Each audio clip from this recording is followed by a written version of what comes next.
మైలవరంలో దేవినేని భవిష్యత్ డిఫెన్స్లో పడ్డట్లేనా? దేవినేని ఉమాకు వసంతకు మధ్య పోరుకు తెరపడలేదా? చంద్రబాబు జోక్యం చేసుకున్నా ఇదే రిజల్ట్ కనిపిస్తోందా? ఉమా అంత హఠాత్తుగా ఎందుకు సైలెంట్ అయ్యారు? Watch this R24 special.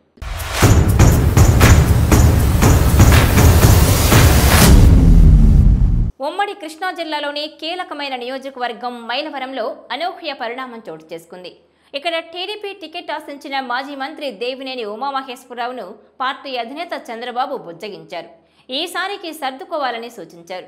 ఈయన ప్లేస్లో సిట్టింగ్ ఎమ్మెల్యే వైసీపీ నేత వసంతకృష్ణ ప్రసాద్ను పార్టీలోకి చేర్చుకుని టికెట్ ఇచ్చారు.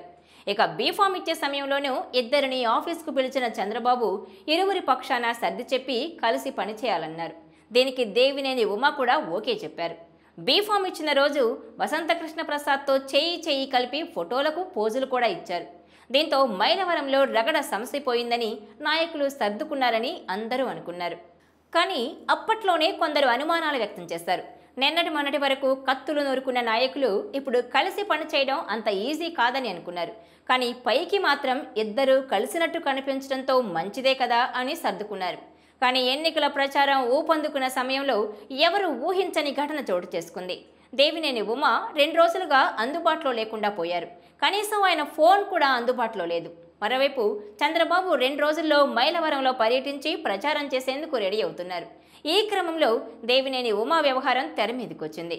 కీలకమైన ఎన్నికల ప్రచారం సమయంలో ఆయన ఏమయ్యారనేది $1 మిలియన్ ప్రశ్న. పార్టీ వర్గాల మధ్య అనధికార చర్చల్లో వస్తున్న విషయం ఏంటంటే ఉమా అమెరికా వెళ్లిపోయారని, వచ్చే నెల వరకు రాబోరని తెలుస్తోంది. మరికొందరు ఆయన సొంత పనిపై వేరే రాష్ట్రానికి వెళ్లారని, వచ్చే వారం వస్తారని చెబుతున్నారు. అయితే పార్టీ వర్గాలు చెబుతున్న దానిలో ఏది నిజమో తెలియదు. కానీ దేవినేని ఉమా మాత్రం అందుబాటులో లేరన్నది, మైలవరంలో ప్రచారం చేయడం లేదన్నది మాత్రం వాస్తవం. టికెట్ దక్కకపోవడంతో తీవ్ర నిరుత్సాహంతో ఉన్న దేవినేనిని తమ పార్టీలోకి చేర్చుకునేందుకు వైసీపీ ప్రయత్నాలు చేస్తున్నది కూడా వాస్తవం. మరి ఉమాను చంద్రబాబు ఎంతవరకు బుజ్జగిస్తారో చూడాలి.